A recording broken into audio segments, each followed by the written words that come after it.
You ask Tiger to solve. This deals with linear equations with one unknown. The final result is x equals 7. Let's solve it step by step.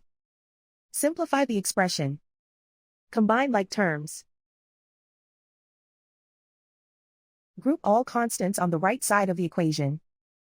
Subtract 7 from both sides.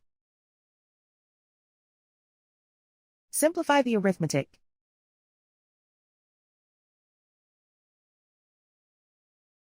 Convert the x into a positive number.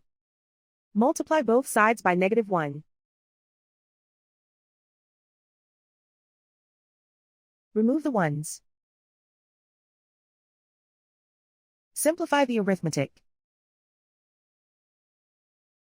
And so the final result is x equals 7.